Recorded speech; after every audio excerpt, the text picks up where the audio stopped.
നമുക്കിരിക്കാം.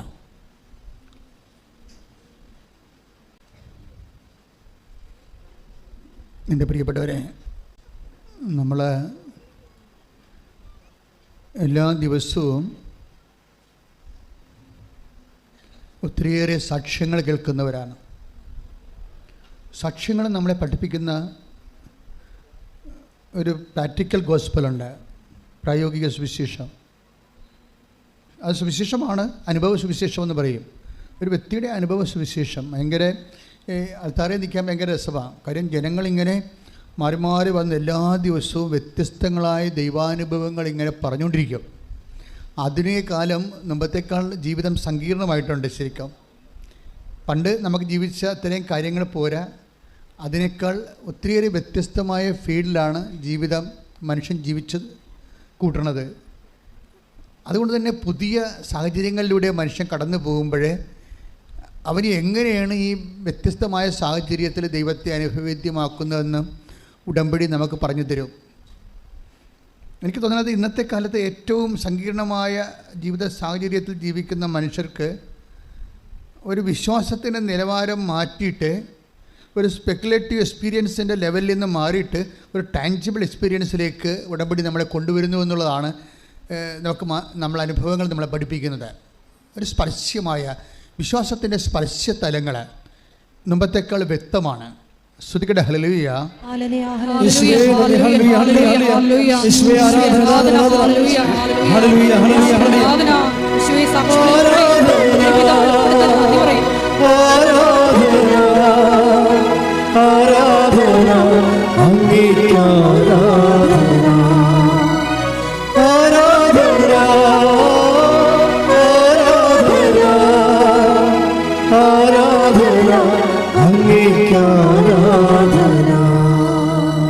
ദിവസവും ഈ ആൾക്കാരെ നിൽക്കുമ്പോൾ മനുഷ്യർ പറയുന്ന ദൈവാനുഭവങ്ങൾ കേൾക്കുമ്പോൾ നമുക്ക് മനസ്സിലാകുന്ന വേറിട്ടൊരു സത്യമുണ്ട്. അതായത് ദൈവത്തെ അനുഭവിക്കാൻ ക്രിസ്ത്യാനി ആകണമെന്നൊരു നിർബന്ധമില്ലെന്നാണ് ഞാൻ എങ്ങനെയാണ് പഠിച്ചത്. ദൈവത്തെ അനുഭവിക്കാൻ, അതായത് ഈ ദിവസങ്ങളിലെ കേൾക്കുന്ന ഓരോ സാക്ഷ്യങ്ങൾ കേട്ടാൽ മനസ്സിലാവും. അതായത് ക്രൈസ്റ്റ് ഹോണറായിട്ടുള്ള ആർക്കും ദൈവത്തെ സൈദ്ധാന്തിക നിലവാരങ്ങളിൽ നിന്ന് വളരെ സ്പർശ്യമായ രീതിയിൽ നമുക്ക് അനുഭവിക്കാൻ കഴിയും. നിങ്ങൾക്കുണ്ടാകേണ്ട ഒരു ക്യാപിറ്റൽ എന്ന് വെച്ച് കഴിഞ്ഞാൽ ഈ ക്രിസ്തു അനുഭവത്തെ സംരംഭമാക്കാൻ നിങ്ങൾക്കുണ്ടാകേണ്ട മൂലധനമെന്ന് പറയുന്നത് ദൈവസ്നേഹം മാത്രമാണ്, ക്രിസ്തുവിനോടുള്ള സ്നേഹം മാത്രമാണ്. നിങ്ങൾക്ക് ക്രിസ്തുവിനോട് ഒരു സ്നേഹം തോന്നിയാൽ എപ്പോഴും ഓർക്കേണ്ട കാര്യം അത് ദൈവം തോന്നിക്കുന്നതാണ്, അത് ദൈവവിളിയാണ്. ദൈവവിളി ഞങ്ങൾ ആരെങ്കിലും നിങ്ങളോട് പറഞ്ഞിട്ട് ദൈവം വിളിക്കാൻ പറ്റത്തില്ല. വിളിക്കാൻ പറ്റുമോ? ദൈവത്തിന് തോന്നണം നിങ്ങൾ ആകർഷിക്കാൻ പറ്റിയ ആൾക്കാരാണെന്ന്. ഞങ്ങൾ ഇൻസ്റ്റിഗേറ്റ് ചെയ്തുകൊണ്ട് ദൈവം നിങ്ങളെ വിളിക്കണമെന്ന് പറയുന്നത് ബന്ധമില്ല. ഇപ്പോൾ എനിക്ക് ദൈവം വിളിയിട്ട് പൗരോഹിത്യത്തിന് എന്താ കാര്യം? ദൈവത്തെ തോന്നി എന്നെ വിളിക്കണം നല്ലതായിരിക്കുമെന്ന്. അപ്പോൾ വിളിക്കാനുള്ളൊരു കണ്ടൻറ്റ് വൈസ് ആണ് നമ്മുടെ ക്യാപിറ്റൽ എന്ന് പറയുന്നത്. നിങ്ങളെ വിളിക്കാൻ പറ്റിയൊരു കണ്ടൻറ്റ് നിങ്ങളിലുണ്ടാകണം. എങ്ങനെയാണെങ്കിൽ ആരുടെയും ഒരു സപ്പോർട്ടില്ലാതെ ദൈവം നിങ്ങളെ വിളിക്കും. ദൈവം ആദ്യം ഒരു വ്യക്തിയെ വിളിക്കണത് വിശ്വാസത്തിലേക്കാണ് വിളിക്കണത്, പിന്നെയാണ് ബാക്കിയെല്ലാം ചേർത്ത് നൽകണത്. കൈയിടിച്ച് കർത്താവേ ഹല്ലേലൂയ.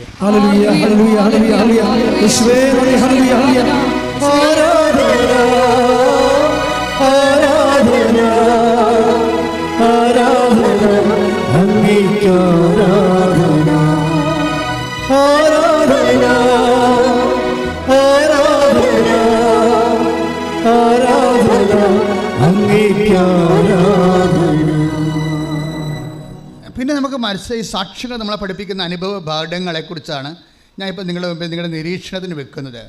സാക്ഷ്യങ്ങൾ നമ്മളെ പഠിപ്പിക്കുന്ന അനുഭവ പാഠങ്ങളിൽ ഒന്നാമത്തത് ഞാൻ പറഞ്ഞു. രണ്ടാമത്തത് ഈ ദൈവത്തിൻ്റെ പ്രസൻസ് ഫീൽ ചെയ്യാൻ. നമുക്കറിയാമല്ലോ ഉടമ്പടി എന്തുകൊണ്ടാണ് മറ്റ് പ്രാർത്ഥനകളിൽ നിന്ന് നമ്മളെ വ്യത്യസ്തമാക്കുന്നത്. അതിൻ്റെ കണ്ടൻറ്റ് ബേസ് അതിൻ്റെ പ്രസൻസ് കാരണം. മറ്റ് പ്രാർത്ഥനാ രൂപങ്ങളിൽ നിന്ന് ഉടമ്പടി എങ്ങനെയാണ് നമ്മളെ വ്യത്യസ്തമാക്കുന്നതെന്ന് ചോദിച്ചു കഴിഞ്ഞാൽ അതിൻ്റെ പ്രധാനപ്പെട്ട കാരണം അതിൻ്റെ കണ്ടൻറ്റ് വൈസ് റിച്ചാണ്. ഒരു ദൈവത്തിൻ്റെ സാന്നിധ്യം, പ്രസൻസ് ഓഫ് ഗോഡ്. നമ്മൾ ഉടമ്പടിയിൽ ഒത്തിരിയേറെ ഉടമ്പടിയുടെ മാത്രം തനത് കൃപകൾ ഒത്തിരിയുണ്ട്. നോട്ട് ബൈ മെറിറ്റ് ഒരു കൃപയാണ്, ബട്ട് ബൈ ഗ്രേസ്. ഇപ്പോൾ not by merit but by grace എന്ന് നമ്മൾ പറയത്തില്ലേ? എന്നുവെച്ചാൽ നമ്മുടെ not by merit but by grace എന്ന് പറയുന്നത് എന്താണ്? നമ്മളുടെ യോഗ്യത കൊണ്ടല്ല, ദൈവത്തിൻ്റെ കൃപ കൊണ്ട്. ഇത് ആണ് ഒരു ഇൻ്റർനാഷണൽ പ്രിൻസിപ്പിൾ എന്ന് പറയുന്നത്. കാര്യം ഇന്ന് വരെ നമ്മൾ കേട്ട സാക്ഷ്യം നോക്കുമ്പോൾ ഒരു 90% മനുഷ്യർക്ക് മെറിറ്റില്ല. 90% മനുഷ്യർക്ക് മെറിറ്റില്ല. അവരുദ്ദേശിക്കുന്ന കാര്യത്തിൽ മെറിറ്റില്ല. വേറെ ചില കാര്യങ്ങൾക്ക് അവർക്ക് മെറിറ്റ് ഉണ്ടാകും. പക്ഷേ അവരുടെ ജീവിതം കെട്ടിപ്പടുക്കാൻ വേണ്ടി ഉള്ള വിഷയങ്ങളുടെ മേൽ ചിലപ്പോൾ നമുക്ക് 0 മെറിറ്റാകും. അപ്പോൾ 90% പേർക്കും അവരുടെ പെർട്ടിക്കുലർ ജീവിത ലക്ഷ്യങ്ങൾക്ക് അവർക്ക് യോഗ്യത ഇല്ലെങ്കിൽ അടുത്ത ഓപ്ഷൻ ബൈബിൾ തരുന്നത് എന്താണ്? ബട്ട് ബൈ ഗ്രേസ്, കൃപ കൊണ്ട് ചെയ്യാൻ പറ്റും. ഈ ബട്ട് ബൈ ഗ്രേസ് എന്ന് പറയുന്നത് ബട്ട് ബൈ പ്രസൻസ് എന്ന് എൻ്റെ അർത്ഥം. അതാണ് ഇവിടെ പ്രശ്നം. ഇത് വളരെ ടെക്നിക്കലായിട്ട് മനസ്സിലാക്കേണ്ട സംഭവമാണ്. നോട്ട് ബൈ മെറിറ്റ് എന്ന് വെച്ച് കഴിഞ്ഞാൽ എഫെസ്യർ 2:8 ഒന്ന് വായിച്ച് ശ്രുതികട്ടെ. ഹല്ലേലൂയ. 2:8 വിശ്വാസം വഴി കൃപയാലാണ് നിങ്ങൾ രക്ഷിക്കപ്പെട്ടത്, അത് നിങ്ങൾ നേടിയെടുത്തതല്ല, ദൈവത്തിൻ്റെ ദാനമാണ്. Praise the Lord. ഇപ്പം നമ്മൾ നേടിയെടുത്തതുണ്ട്, ദൈവത്തിൻ്റെ ദാനമുണ്ട്. നമ്മുടെ ജീവിതത്തിൽ ഒരു ജീവിത വിഷയങ്ങൾ അഭിമുഖീകരിക്കാൻ വേണ്ടി സഹായിക്കുന്ന 2 ഘടകങ്ങളാണ്. ഒന്നെന്താണ്? നമ്മൾ നേടിയെടുത്തത്. നമ്മുടെ വിദ്യാഭ്യാസം നമ്മൾ നേടിയെടുക്കാവുന്നതാണ്, നമ്മുടെ ആരോഗ്യം നമ്മൾ നേടിയെടുക്കാവുന്നതാണ്, നമ്മുടെ എക്സ്പീരിയൻസ് നമ്മൾ നേടിയെടുക്കാവുന്നതാണ്. ഇതെല്ലാം ഇങ്ങനെ എക്സ്പീരിയൻസ് ഉണ്ടായാലും, ഇനി വിദ്യാഭ്യാസം ഉണ്ടായാലും, ആരോഗ്യം ഉണ്ടായാലും നമുക്ക് അതിനെല്ലാം മെറിറ്റ് എന്നാണ് പറയണത്. പക്ഷേ കോമ്പറ്റീറ്റീവ് ലെവലിൽ നോക്കുമ്പോൾ അതേ റാങ്കിലുള്ള അനേകം പേരുണ്ടാവുകയും അതേസമയം തന്നെ ലഭ്യമായിട്ടുള്ള സാധ്യത വരെ ചുരുക്കമാകുകയും ചെയ്യുമ്പോൾ അവിടെ മെറിറ്റ് വർക്ക് ചെയ്യത്തില്ല. പിന്നെ എന്താ വർക്ക് ചെയ്യണത്? പിന്നെ എന്താ വർക്ക് ചെയ്യണമെന്ന് ഒരു പുസ്തകവും പറയണില്ല. ബൈബിൾ പറയും എന്താണ്? But by grace. ഈ ഗ്രേസ് ടാപ്പ് ചെയ്യാൻ വേണ്ടിയാണ് ഉടമ്പടി എന്ന ഫോർമുല ഉപയോഗിക്കുന്നത്. കാര്യം പക്ഷെ നമ്മൾ കണ്ടു, ഇപ്പം നമ്മൾ കഴിഞ്ഞ ദിവസത്തെ ഏറ്റവും നല്ല സാക്ഷ്യം നമ്മൾ ഇങ്ങനെ ഓഡിയോ അല്ലെങ്കിൽ അതിൻ്റെ വീഡിയോ കേട്ടാലും മുതലാകാത്ത ഒരു സാക്ഷ്യമുണ്ട്. രാജീവ് സദാനന്ദൻ്റെ സാക്ഷ്യമാണ്, ശിവാനന്ദൻ്റെ. അതിങ്ങനെ കേട്ടാലും ഭയങ്കര കണ്ടൻറ്റ് വൈസ് ഭയങ്കര റിച്ചാണത്. ഒന്നാമത്തെ അദ്ദേഹത്തിൻ്റെ വേ ഓഫ് പ്രസൻറ്റേഷൻ, അദ്ദേഹം അങ്ങനെ ആസ്വദിച്ച് മധുരിതമായിട്ടാണ് പറയുന്നത്. നിങ്ങൾ ആ സാക്ഷ്യം വീണ്ടും കേൾക്കണം. ഇപ്പോൾ 1,32,000 പേര് അത് കേട്ടിട്ടുണ്ട്. രാജീവ് സദാനന്ദൻ്റെയും ശിവാനന്ദൻ്റെയും. അപ്പം അത് ആ മനുഷ്യനെ അങ്ങനെ ആസ്വദിച്ചാണ് പറയണത്. പലരും പേടിച്ചല്ലേ പറയണത്. അല്ലേ, വലപാട് ഇവിടെ നിന്നിട്ട് ഇറങ്ങിപ്പോയാൽ മതി. ആരെങ്കിലും കേൾക്കുക, നാട്ടുകാർ കേൾക്കുക, എൻ്റെ വീട്ടുകാർ കേൾക്കുക, അതിനെക്കുറിച്ച് എന്ത് വിചാരിക്കും? ഇങ്ങനെ കുറേ ദൈവത്തിന് പ്രയോജനമില്ലാത്ത കുറേ വേസ്റ്റായിട്ടുള്ള ചിന്തകളുമായിട്ടാണ് കയറണത്. അതിനൊന്നും അഭിഷേകം ഉണ്ടാകത്തില്ല. ഇതിന് അഭിഷേകമുണ്ട് നല്ല. അതൊക്കെ ക്ലീനായിട്ട് പറയാം. എനിക്ക് ഡിവൈഡ് ഓഫ് കവനൻ്റ്, അദ്ദേഹം ഒരു സേഫ്റ്റി ഓഫീസറാണ്, സേഫ്റ്റി ഓഫീസർ കമാൻഡറാണ്, മർച്ചൻ്റ് നേവിയിലെ സേഫ്റ്റി ഓഫീസർ കമാൻഡറാണ്, എക്സ്പീരിയൻസ് ഉള്ള ആളാണ്. അദ്ദേഹത്തിന് പറയണത്, എനിക്ക് ക്രിസ്തുവിനെ പണ്ടേ ഭയങ്കര ഇഷ്ടമായിരുന്നു. ഞാൻ ക്ഷേത്രങ്ങളൊക്കെ പോകുന്ന ആളാണ്, ക്ഷേത്രപൂജയുള്ള ആളാണ്. പക്ഷേ എനിക്ക് ക്രിസ്തുവിന് ഇഷ്ടമായിരുന്നു. അതിൻ്റെ കാരണം അദ്ദേഹം പറയണത്, ക്രിസ്തുവിൻ്റെ കുരിശുരൂപം എന്നെ വല്ലാണ്ട് ഇങ്ങനെ ആകർഷിച്ചിട്ടുണ്ട്. ആകർഷിക്കാൻ കാരണം ക്രിസ്തു ഒരു തെറ്റും ചെയ്യാതിരുന്നിട്ട് പോലും മനുഷ്യന്മാരുടെ തെറ്റുകളെ പ്രതി സ്വയം പീഡനങ്ങളേറ്റ് ഇത്രയും ക്രൂരമായി പീഡിപ്പിക്കപ്പെട്ടില്ലേ. കുരിശുരൂപത്തിട്ട് നോക്കുമ്പോൾ എനിക്ക് ആ ദേവനോട് വല്ലാത്ത കൊതി തോന്നും. അപ്പോൾ എൻ്റെ ഏകാന്ത നല്ല ഭാഷ ഉപയോഗിച്ചിരിക്കണത്. അദ്ദേഹം ഈ യമനിൽ നിന്ന് സൗത്ത് ആഫ്രിക്കയിലേക്ക് കപ്പലിൽ പോകുന്ന ഒരു വലിയ അനുഭവം റിപ്പോർട്ട് ചെയ്തിട്ടുണ്ട്. നല്ല രസം കേൾക്കാൻ. അപ്പോൾ അദ്ദേഹം ഞാനിങ്ങനെ കപ്പലിൽ ഏകാന്തമായി പോകും, കര കാണത്തില്ലല്ലോ. ഇപ്പോൾ കടൽ മാത്രം പരന്നു കിടക്കുന്ന നിതാന്തമായ വെള്ളത്തിൽ പിന്നെ മോളിൽ മേഘം മാത്രമേ ഉണ്ട്. അപ്പോൾ മേഘത്തെ നോക്കി ഞാനിങ്ങനെ എപ്പോഴും ക്രിസ്തുവിനോട് സംസാരിച്ചുകൊണ്ടിരിക്കാം. ഞാൻ സംസാരിക്കണത് ക്രിസ്തുവിനോടാണ്. എൻ്റെ കൂടെ ആരും ഉണ്ടാകത്തില്ല. കപ്പലിൻ്റെ മട്ടുപ്പാവിൽ നിന്നുകൊണ്ട് ഞാൻ ആകാശത്തേക്ക് നോക്കി ഇങ്ങനെ എപ്പോഴും അപ്പോൾ എനിക്ക് തോന്നി, ഇനി എനിക്ക് വല്ല സൈക്കോളജിക്കൽ പ്രോബ്ലംസ് ഉണ്ടോ എന്ന് ഞാൻ എന്നെ തന്നെ കുറിച്ച് ഓർക്കും. കാര്യം ഞാൻ വല്ലാണ്ട് ഇങ്ങനെ സംസാരിക്കുന്നു, മേഘത്തേക്ക് നോക്കി. പിന്നെ എനിക്ക് മനസ്സിലായി എനിക്ക് ദൈവസ്നേഹമുണ്ടെന്ന്. അപ്പോൾ പെട്ടെന്ന് അപ്പോൾ അത്രയും അയാൾ ഉടമ്പടി അപ്പോൾ എടുത്തിട്ടില്ല കേട്ടോ. അപ്പോൾ ഉടമ്പടി എടുത്തിട്ടില്ല. പക്ഷേ അദ്ദേഹത്തിൻ്റെ ഉള്ളിൽ ഉടമ്പടി എടുത്തതിൻ്റെ വൈബ് അനുസരിച്ചുള്ള ഒരു ദൈവസ്നേഹമുണ്ട്. അപ്പോൾ ഈ ദൈവസ്നേഹം ശരിക്കും വർക്കൗട്ട് ചെയ്യുന്നുണ്ട്. വർക്കൗട്ട് ചെയ്യുന്നത് വെച്ച് കഴിഞ്ഞാൽ അദ്ദേഹം ഇങ്ങനെ യമനിൽ നിന്ന് സൗത്ത് ആഫ്രിക്കയിലേക്ക് പോകുന്ന മൺസൂൺ സീസൺ. ഞാൻ ആ സാക്ഷ്യത്തിൻ്റെ എ പാർട്ട് ഇവിടെ പറഞ്ഞിട്ടുള്ളതാണ്. ഇത് ബി പാർട്ടാണ് പറയാൻ പോണത്. എ പാർട്ട് നേരത്തെ പറഞ്ഞതാണ്. അപ്പോൾ ഈ ബി പാർട്ടിൽ ഈ ഭയങ്കരമായ ചക്രവാത ചുഴിയിൽ ഈ കപ്പൽ പെട്ടുപോകും. അത് ഞാൻ നേരത്തെ പറഞ്ഞിട്ടുള്ളതാണ്. പെട്ടുപോകുമ്പോൾ ഈ മനുഷ്യൻ പറയുന്ന വാക്കുണ്ട്. അതായത് മുഴുവനും കപ്പൽ മുങ്ങി മുഴുവനും ഇരുട്ട് വ്യാപിപ്പിക്കുമ്പോൾ പറയും, നാഥ ഞാൻ പോകുന്നെന്ന് പറയും. കണ്ണീരോടെ പറയും. കാര്യം മരിച്ചു പോകുന്നറിയാം. കാര്യം ചക്രവാത ചുഴി, ഭയങ്കര കാറ്റും മല പോലെയുള്ള കടലിനകത്ത് പെട്ടുപോയി കപ്പലെ. പക്ഷെ നാഥ എന്ന് വിളിക്കുമ്പോൾ തന്നെ പെട്ടെന്ന് അടുത്ത ഒരു തിര വന്നാൽ മാത്രമേ ഇവർക്കൊന്നും ചെയ്യാനില്ല. വേറെ ഒരു തിര അടിച്ചു തല്ലിയ തിര എതിരെ അടച്ച് ചരിച്ച് കളഞ്ഞ കപ്പലിനെ എതിരെ വന്ന് വേറെ ഒരു തിര ഈ വശത്തോട് വന്നാൽ മാത്രമേ കപ്പൽ പൊങ്ങത്തുള്ളൂ. അപ്പോൾ നാഥ എന്ന് വിളിച്ച ഉടനെ തന്നെ ഈ മനുഷ്യൻ ഈ തിര എതിരെ വന്നിട്ട് കപ്പലിനെ നേരെ നിർത്തുമ്പോൾ ഇയാൾ ആകാശം കാണും. ഇത് ഇയാൾ വിറച്ചു പോയി ബൈബിൾ എടുത്ത് നോക്കും. അപ്പോൾ ആ കൂട്ടുകാരനോട് ബൈബിൾ കൊടുത്തിട്ടുണ്ട്. ഈ ബൈബിൾ നമ്മളെ ഈശോയുമായിട്ടൊരു പ്രൈവറ്റ് റിലേഷനിൽ വന്നാൽ ബൈബിള് നിങ്ങൾക്ക് ആ കൂട്ടുകാരൻ എനിക്ക് ആ ബൈബിൾ തരുമ്പോൾ എനിക്ക് അതിനകത്തെ വാക്കുകളൊന്നും മനസ്സിലായില്ല. എനിക്ക് വാക്കുകളൊന്നും മനസ്സിലായി. അപ്പോൾ കൂട്ടുകാരോട് ഞാൻ പറഞ്ഞു എനിക്കിതിൻ്റെ വാക്കൊന്നും മനസ്സിലാവണില്ല, എൻ്റെ സെൻറ്റൻസ് ഒന്നും എനിക്ക് മനസ്സിലാവണില്ല. അപ്പോൾ കൂട്ടുകാരൻ പറഞ്ഞു നീ സങ്കീർത്തനം വായിച്ചാൽ മതി, അത് പെട്ടെന്ന് മനസ്സിലാവുമെന്ന് പറഞ്ഞു.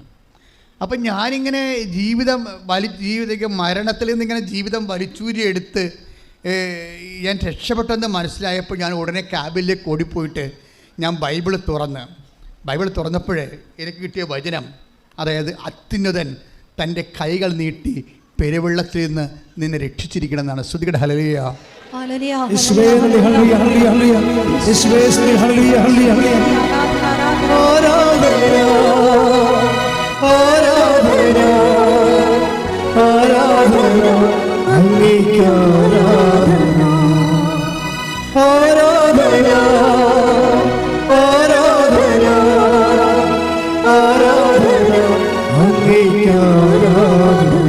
സങ്കീർത്തനം 18:16 സ്തുതിക്കട്ടെ. ഹല്ലേലൂയ ഹല്ലേലൂയ ഹല്ലേലൂയ ഹല്ലേലൂയ ഹല്ലേലൂയ യേശുവേ നന്ദി, യേശുവേ സ്തുതി. ഹല്ലേലൂയ ഹല്ലേലൂയ ഹല്ലേലൂയ ഹല്ലേലൂയ ഹല്ലേലൂയ യേശുവേ ആരാധന ആരാധന. ഹല്ലേലൂയ ഹല്ലേലൂയ ഹല്ലേലൂയ ഹല്ലേലൂയ. 18-ാം സങ്കീർത്തനം 16-ാം തിരുവചനം. ഉന്നതത്തിൽ നിന്ന് കൈനീട്ടി അവിടുന്ന് എന്നെ പിടിച്ചു. സങ്കീർത്തനം 18:16 ഉന്നതങ്ങളിൽ നിന്ന് കൈനീട്ടി അവിടുന്ന് എന്നെ പിടിച്ചു. പെരുവെള്ളത്തിൽ നിന്ന് അവിടുന്ന് എന്നെ പൊക്കിയെടുത്തു. ഈ മനുഷ്യന് ബൈബിൾ അറിയത്തില്ലേ? കൂട്ടുകാരൻ കൊടുത്ത ബൈബിളാ. ഇടയ്ക്കിടയ്ക്ക് ഇങ്ങേർക്ക് ഈശോയുമായിട്ടുള്ള ബന്ധം എന്താണ്? ഇടയ്ക്കിടയ്ക്ക് ഒറ്റക്കാവുമ്പോൾ കർത്താവുമായിട്ട് സംസാരിക്കുമെന്ന്. അതുകൊണ്ടാണ് കപ്പൽ പൊങ്ങാൻ നേരത്തെ നാഥ ഞാൻ പോകുന്നെന്ന് പറഞ്ഞത്. അപ്പം തന്നെ എതിർ തിര വന്നിട്ട് ഈ മനുഷ്യൻ്റെ കപ്പൽ നേരെ നിർത്തിയിട്ട് 23 പേരെയും ദൈവം രക്ഷിക്കും. ഇങ്ങനെ പ്രതി രക്ഷിക്കണേ, ഇങ്ങനെ പ്രതി 23 പേരെയും രക്ഷിക്കും. അതാണ് ഒരു വീട്ടിലൊരു വിശ്വാസി ഉണ്ടെങ്കിൽ, ക്രിസ്തുവുമായിട്ട് ബന്ധമുള്ള ഒരാൾ മതി ഒരു വീട്ടിലെ, ആ കുടുംബത്തെ ദൈവം രക്ഷിക്കും. ആ പ്രതി സ്തുതിക്കട്ടെ. ഹല്ലേലൂയ.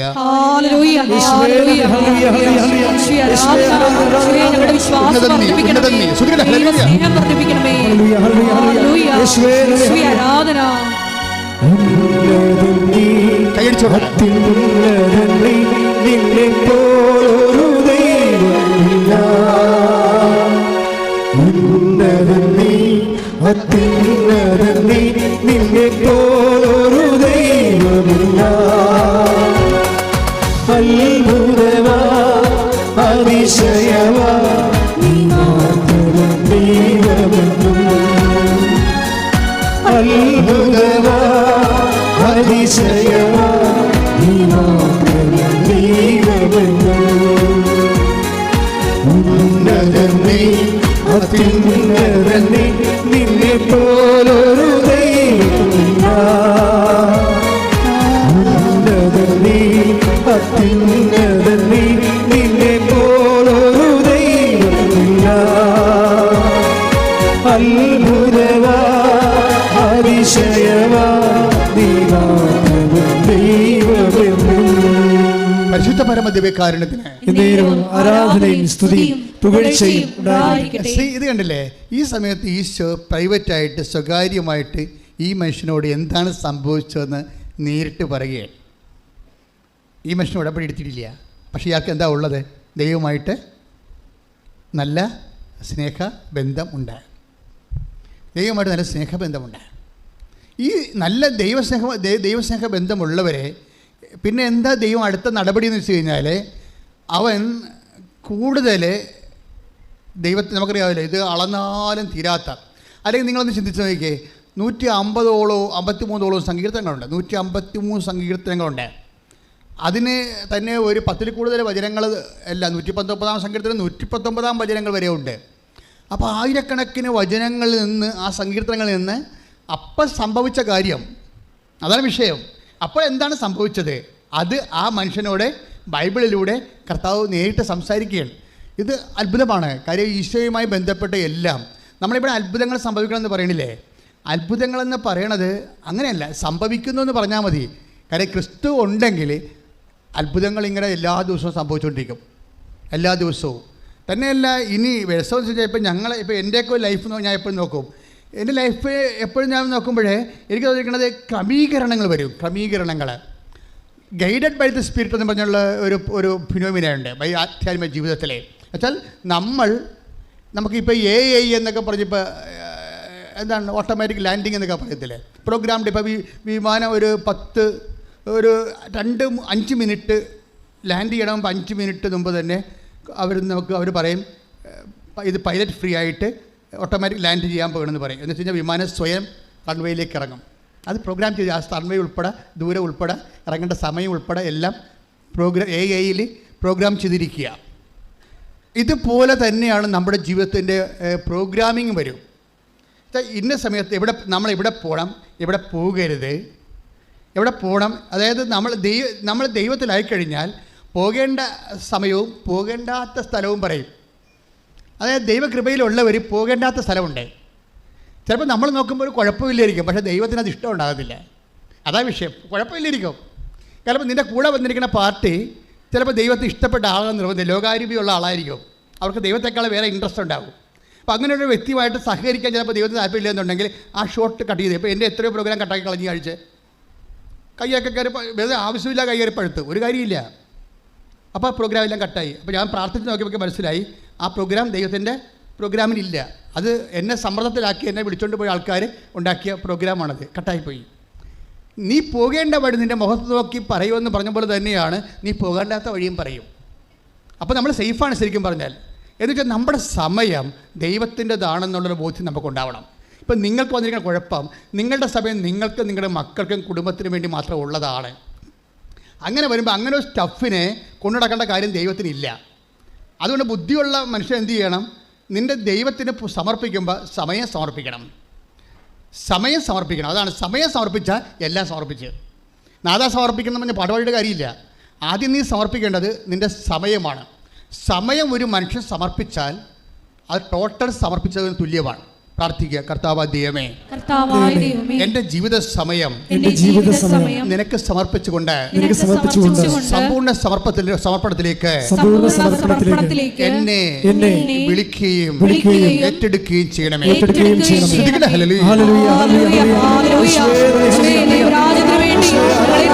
പൂർണ്ണമായി സമർപ്പിക്കുവാൻ ഈ ആരാധനയിലൂടെ ഞങ്ങളെ അഭിഷേകം ചെയ്യണമേ. ഹല്ലേലൂയ.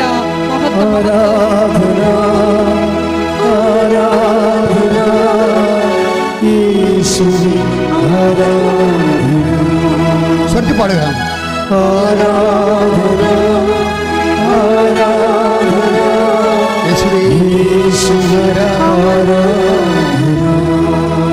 നമ്മൾ ഇങ്ങനെയൊക്കെ പാടുമ്പോൾ ദൈവസ്നേഹത്തോടെയാണ് പാടല്ലേ. ഞങ്ങൾ പാടി തന്നത് വിചാരിച്ചുകൊണ്ട് നിങ്ങൾ കിടന്ന് കാറൊക്കെ പോയിട്ട് കാര്യമില്ല. പാടുമ്പോൾ ഉള്ളിൽ ദൈവത്തിൻ്റെ സ്നേഹം ഇങ്ങനെ നുരഞ്ഞ് പതയണം ശരിക്കും ഉള്ളിൽ. അങ്ങനെ ദൈവത്തിന് തോന്നണം നിങ്ങൾ ദൈവസ്നേഹത്തോടെയാണ് പാടുന്നതിൻ്റെ ഉദ്ദേശം എന്താണ്? സ്നേഹം സഹിക്കാനാവാത്തവരെപ്പോഴാണ് പാട്ട് വരുന്നത്. അതാണ് വിഷയം. ഒരു വിഷയം പാടുന്നതിൻ്റെ കാരണം അതാണ്. ഗതികേട് കണ്ട വെച്ച് കഴിഞ്ഞാൽ പാടുന്ന കക്ഷികൾ ആരും സ്നേഹത്തോടെ പാടുന്നതല്ല. കുറേ പാട്ട് പഠിച്ചിട്ട് കാശ് കിട്ടാൻ പാടുന്നവരുണ്ട്. അതുപോലെ തന്നെ ചുമ്മാ നല്ല പാട്ടായതുകൊണ്ട് പാടുന്നതുകൊണ്ട് ഇതൊന്നും വർക്കൗട്ട് ചെയ്യത്തില്ല, ഇതൊന്നും അക്കൗണ്ട് ചെയ്യത്തില്ല. കാരണം ഇതിന് ആരാധനയാകണമെന്നുണ്ടെങ്കിൽ അതിനകത്ത് വിശ്വാസം ഉണ്ടാകണം, സ്നേഹമുണ്ടാകണം, പിന്നെ സമർപ്പണം ഉണ്ടാകണം. സമർപ്പണമില്ലാതെ ആരാധനയില്ല. സമർപ്പണം എന്ന് പറഞ്ഞാൽ സറണ്ടറിങ് ആണ്. വെച്ചാൽ ജഡിക അരൂപിയിലാണ് നീ നയിക്കണമെങ്കിൽ നിൻ്റെ ആരാധന പട്ടി നക്കിയ പിണ്ടം പോലെ വ്യർത്ഥമാകും.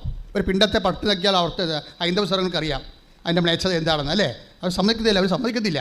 അത് പിതൃക്കൾക്കുള്ള വിശുദ്ധ ഭക്ഷണമാണ്. അപ്പോൾ അതുകൊണ്ട് തന്നെ അങ്ങനെ വരണം. നിൻ്റെ ആരാധന പട്ടി നക്കിയ പിണ്ടം പോലെ വ്യർത്ഥമാകാതിരിക്കാൻ എന്ത് ചെയ്യണം? അതിന് സമർപ്പണം ഉണ്ടാകും. ജഡിക അരൂപിയാൽ ലോകാരൂപിയാൽ നയിക്കപ്പെടുന്നവർ ലോകത്തിൻ്റെ സന്തതികളാണ്. 8:14 എടുത്തേ. ശ്രുതികട ഹല്ലേലൂയ. റോമ ശ്രുതികട ഹല്ലേലൂയ.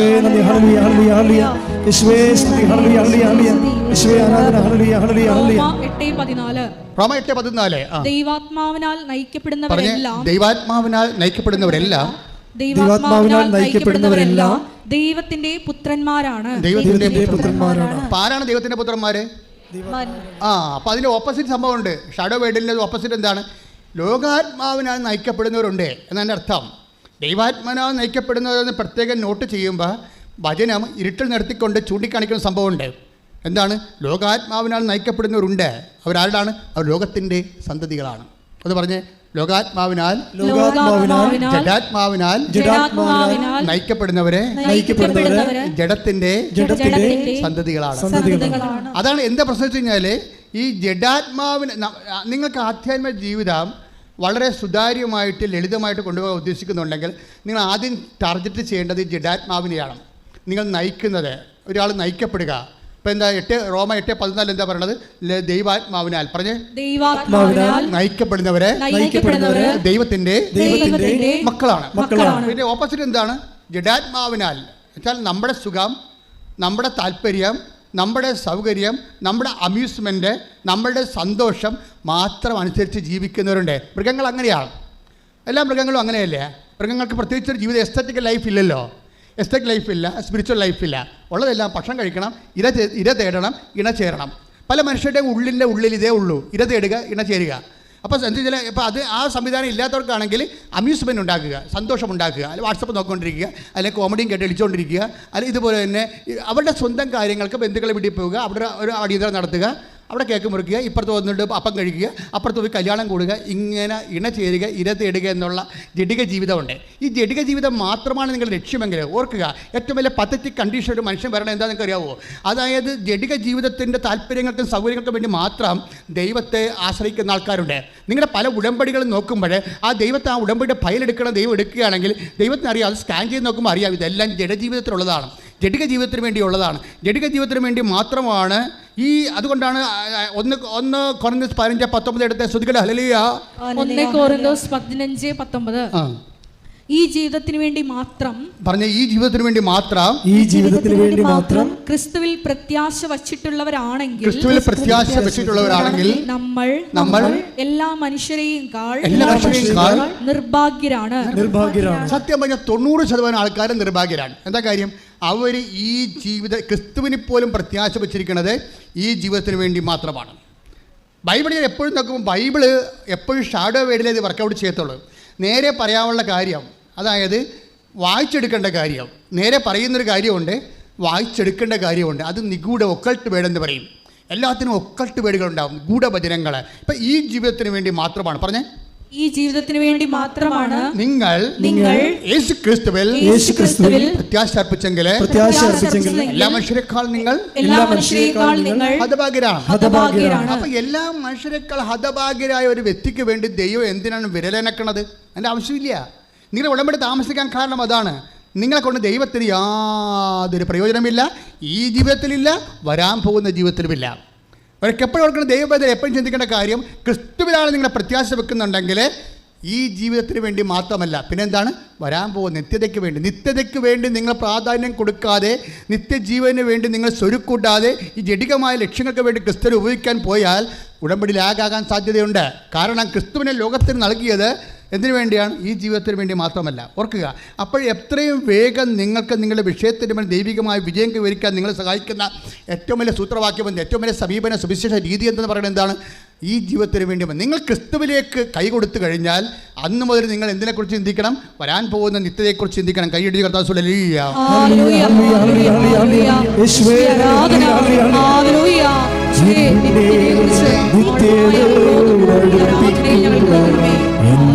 അനുഭവങ്ങൾക്കും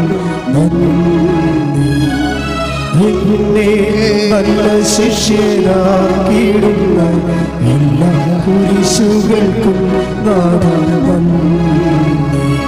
എന്നെ നിത്യതയോടടുപ്പിക്കുന്ന എല്ലാ അനുഭവങ്ങൾക്കും നന്ദി. എന്നെ നല്ല ശിഷ്യരാക്കിയിടുന്ന എല്ലാ കുരിശുകൾക്കും നന്ദി. അതുകൊണ്ട് തന്നെ നമുക്ക് നഷ്ടങ്ങളൊന്നും നഷ്ടങ്ങളല്ല. നിങ്ങൾക്കറിയാമല്ലോ, ഈ സ്കൈലാബ് പോലെയുള്ള വലിയ സ്കൂള് പോലെയുള്ള വലിയ ആസ്ട്രോണമിക്കലായിട്ടുള്ള ആസ്ട്രോനോട്ട്സുകളൊക്കെ പോകുന്ന സ്ഥലമില്ലേ, അതുപോലെ വൈമാനികരും അതുപോലെ വ്യോമസഞ്ചാരികളൊക്കെ സഞ്ചരിക്കുന്നതും വ്യോമ പേടകങ്ങളൊക്കെ ഈ ഭൂമിയിൽ നിന്ന് പോകുമ്പോൾ എത്രയോ വലിയ ഈ സ്കൂളിനേക്കാളും 3 നില 4 നിലയുള്ള റോക്കറ്റാണ് കത്തിച്ച് വിടുന്നത്.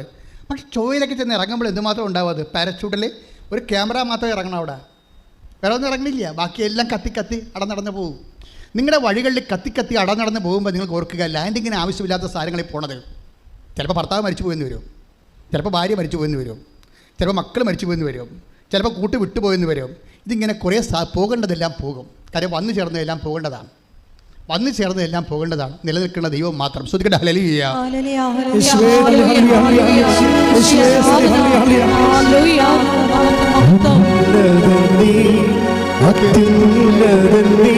നിന്നെ പോലൊരു ദൈവമില്ല.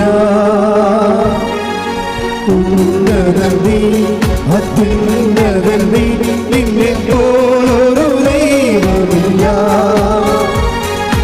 അത്ഭുതമാ അതിശയമാ നീ മാത്രം ദൈവമെന്നും.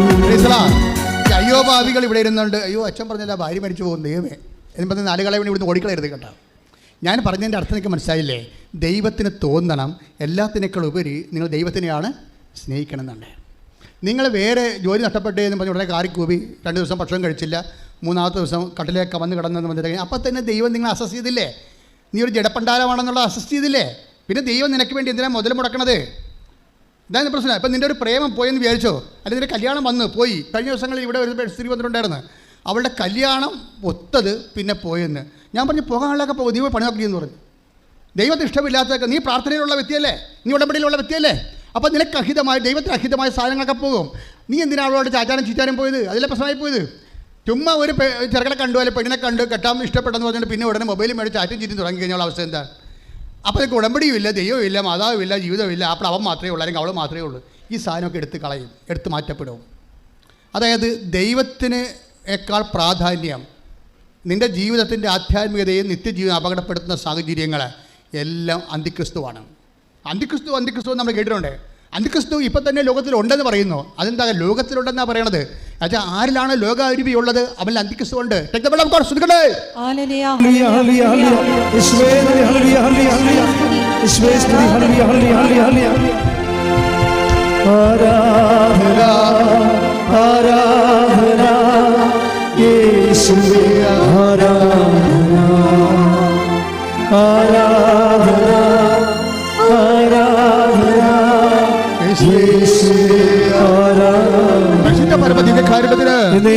ആരാധനയും സ്തുതിയും പുകഴ്ചയും ഉണ്ടായിരിക്കട്ടെ.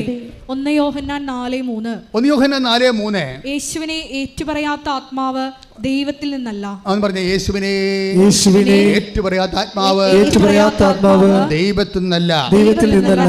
വരാനിരിക്കുന്നു എന്ന് നിങ്ങൾ കേട്ടിട്ടുള്ള അന്തിക്രിസ്തുവിന്റെ ആത്മാവാണ് അത് ഇപ്പോൾ തന്നെ അത് ലോകത്തിലുണ്ട്.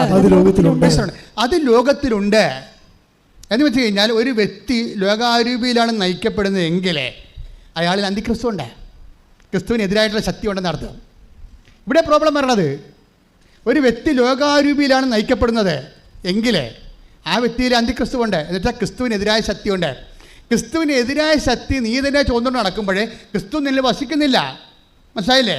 ക്രിസ്തുവിനെതിരായ ശക്തി നീ തന്നെ ചോദിച്ചുകൊണ്ട് നടക്കണം വിചാരിച്ചോ. ഇപ്പം ഉദാഹരണത്തിന് ഇപ്പം നിനക്ക് അതായത് നിൻ്റെ മകളുടെ കല്യാണം, ഒരു അമ്മയും മകളും തമ്മിൽ ഇപ്പം സംസാരിക്കണില്ല. എന്താ സംസാരിച്ചത്? ഉടമ്പടി എടുത്തതാണ്, പക്ഷേ മകൾ അമ്മയോട് സംസാരിക്കത്തില്ല. അപ്പോൾ ഞാൻ ചോദിച്ചു, എന്താടി ഇപ്പം നീ ഉടമ്പടി എടുത്തിട്ട് അമ്മയും മകളും എന്താ സംസാരിക്കാത്തത്? അതല്ല, അമ്മയുടെ തനിനിറം കണ്ടപ്പോൾ പിന്നെ സംസാരിക്കണമെന്ന് വിചാരിച്ചു. ഞാൻ എന്നാ തനിനിറം? അതല്ല, ആ ചെറുക്കൻ്റെ വീട്ടുകാർ കിടന്നുകൊണ്ട് ബഹളം ഉണ്ടാക്കി. അവർക്ക് ഏതാണ്ട് 20 കൊടുക്കാമെന്ന് പറഞ്ഞാണ്. 20 പവൻ്റെ അകത്ത് 17.5 പവനൊത്ത് അമ്മയുടെ കഴുത്തിലൊരു മാല കിടപ്പുണ്ട്. അത് അപ്പം പറഞ്ഞ് എടി അത് വാങ്ങിക്കാം, അതിനകത്ത് 1 പവൻ നീ എടുത്തിട്ട് 2.5 പവനാ പറ്റിയാണ്, ബാക്കി അവൾക്ക് അത് കൊടുത്ത് വിടാനില്ലാന്ന് കൊന്നെന്ന് പറഞ്ഞാൽ ഈ തള്ള അത് ഊരത്തില്ല. ഉടമ്പടിയൊക്കെ ഭയങ്കര സംഭവമാണെന്നൊക്കെ പറഞ്ഞാലും യേശുവേ സ്തോത്രം എന്നൊക്കെ പറഞ്ഞാലും സംഭവം സൂത്രമാണ്. എന്ത് സംബന്ധിച്ച് അതായത് സ്വന്തം മകൾക്ക് പോലും ഒരു പണയുടെ പൊന്ന് കൊടുത്തിട്ട് അവളെ കെട്ടിച്ച് വിടാനുള്ള മാനസികാവസ്ഥയില്ല, സ്വർണ്ണക്കൊതിച്ചിയായിട്ട് അങ്ങനെ ജീവിക്കുകയാണെങ്കിൽ ഇയാളിൽ അവരിൽ തന്നെ അന്ത്യക്രിസ്തു ഉണ്ട്. സ്വന്തം മകൾക്ക് കൊടുക്കാത്തവർ ഭർത്താവിന് കൊടുക്കുക, സ്വന്തം മക്കൾക്ക് കൊടുക്കുക, കുടുംബത്തിൽ കൊടുക്കാത്തവർ നാട്ടുകാർക്ക് കൊടുക്കുക. ഒരിക്കലുമില്ല. ക്രിസ്തുവിനെ കൈമാറാൻ അവർക്ക് പറ്റത്തില്ല.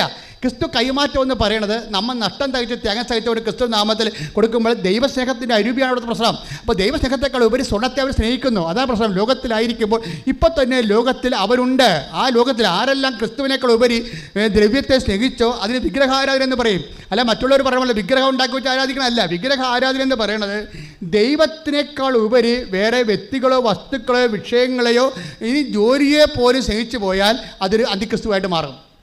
മനസ്സിലായില്ലേ? അതായത് ദൈവത്തെക്കാൾ ഉപരി കർത്താവിൻ്റെ ഇഷ്ടമാണെന്ന് പറയണം. കർത്താവിൻ്റെ ഇഷ്ടം. ഇപ്പോൾ നിങ്ങളെന്താ പറയണത്? ഞാൻ എൻ്റെ കൊച്ചിന് വേണ്ടിയാണ് അച്ഛാ ഉടമ്പടി ചെയ്തത്, ഇപ്പോൾ 3 പ്രാവശ്യം പുതുക്കിയെന്ന് പറഞ്ഞ് ദൈവത്തെ വിരട്ടുകയാണേ. ദാറ്റ് മീൻസ് ആ കൊച്ചിന് വേണ്ടിയാണ് ദൈവത്തെ ഞാൻ വിശ്വസിക്കണത്, ആ കൊച്ചിന് വേണ്ടിയാണ് ഞാൻ ക്രിസ്തുവിൽ ത്യാഗം അനുഭവിക്കുന്നത്. അപ്പോൾ ആരാണ് വിഗ്രഹം? കൊച്ചാണ്. അപ്പോൾ കൊച്ചാണ് അന്തിക്രിസ്തു അവിടെ. അത് ക്രിസ്തുവിനേക്കാൾ പ്രാധാന്യം നീ ആർക്ക് കൊടുത്താലും അത് കുഞ്ഞായാലും കുട്ടിയായാലും വലുതായാലും അന്തിക്രിസ്തുവായിട്ട് മാറും. എപ്പോഴും ഓർക്കേണ്ട ഇതാണ്, ക്രിസ്തു നിങ്ങൾ ജീവിക്കണമെന്നുണ്ടെങ്കിൽ ക്രിസ്തുവിനായിരിക്കണം 1ാം സ്ഥാനം. കൈയടിച്ച്